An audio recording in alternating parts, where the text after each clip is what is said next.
All right, let's jump right in.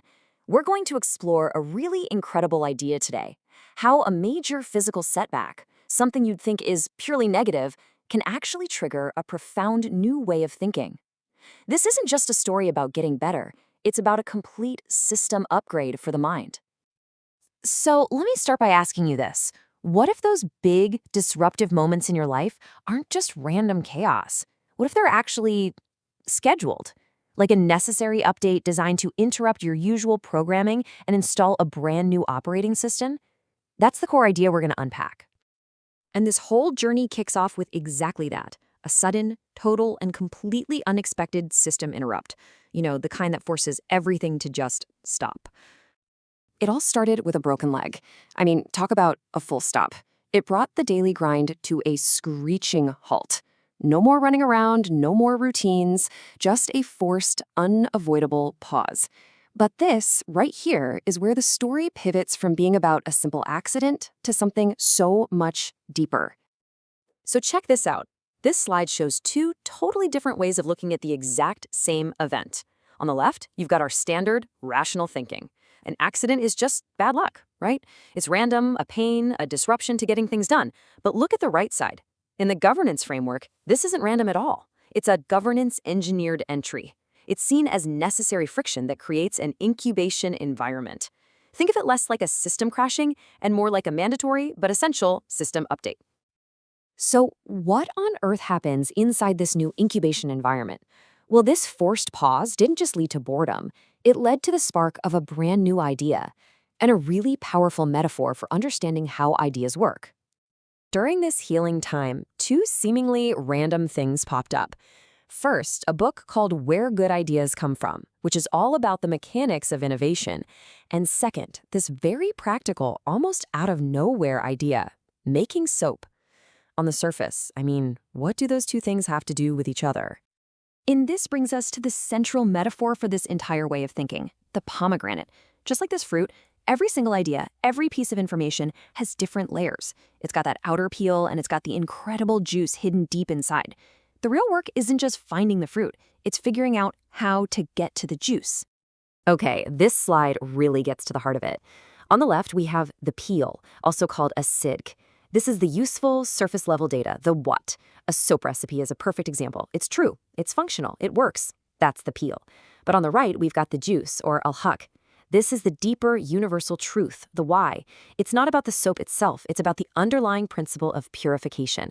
The peel is the information, the juice is the wisdom. Okay, so if every idea has a peel and a juice, how in the world do you actually separate them? How do you get past the surface-level stuff to the deep principle underneath? Well, that question leads directly to the next big discovery on this journey. The search for a reliable way to get to that juice wasn't just aimless wandering. It led to a very specific framework called OQM, which stands for Organic Quranic Methodology. This wasn't just another philosophy. It was a structured system, a repeatable tool, designed for one thing: to extract deep principles from surface-level info. And there's a name for this process: al-asr, which literally means the pressing. It's the perfect word for it, isn't it? Just like you have to press a pomegranate to get the juice, this is the active mental work of pressing an idea to squeeze the deep truth out of the surface-level facts. This quote just nails the shift in thinking. Most of the time, we're taught to study isolated facts, the raindrops. But this broader governance framework, ADGE, is all about understanding the entire ocean. It's about seeing the whole system of why those raindrops even exist.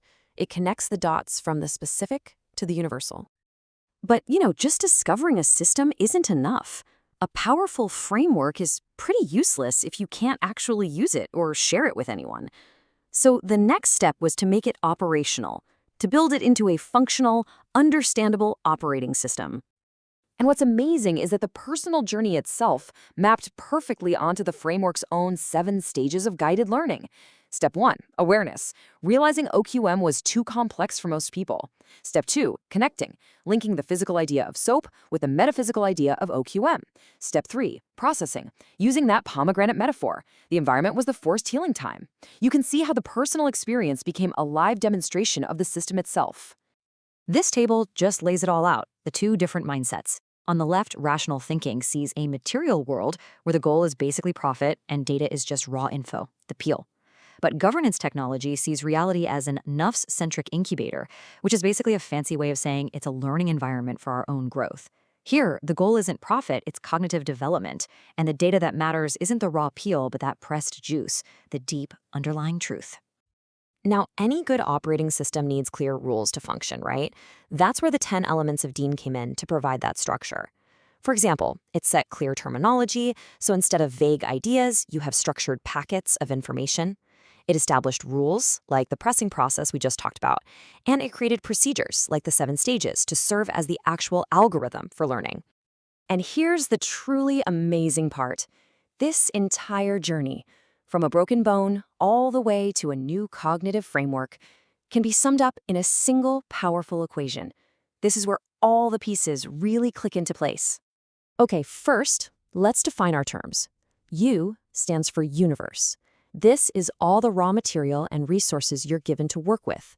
In this story, U is the broken leg, the book, and the ingredients for the soap.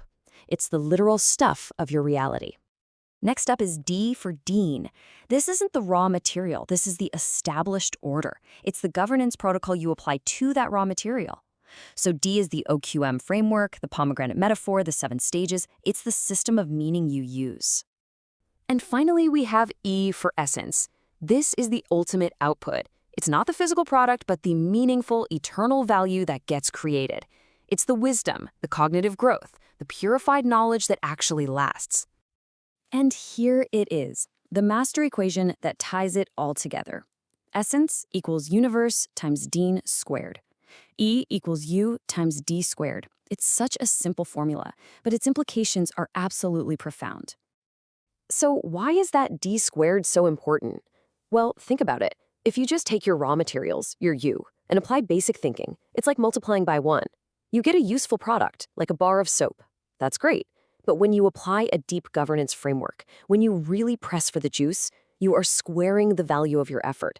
You don't just get a product, you get a cognitive framework, an insight that can elevate others. The impact is exponential. And this is exactly what our story demonstrated. The equation played out perfectly.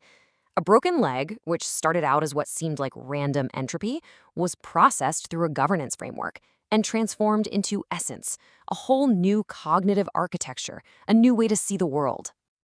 So I'll leave you with this question to think about. Look at your own life, your own setbacks, the things that frustrate you. What is the seemingly useless peel, that inconvenient event, that annoying problem, that might just be hiding the most valuable juice, just waiting for you to apply the press?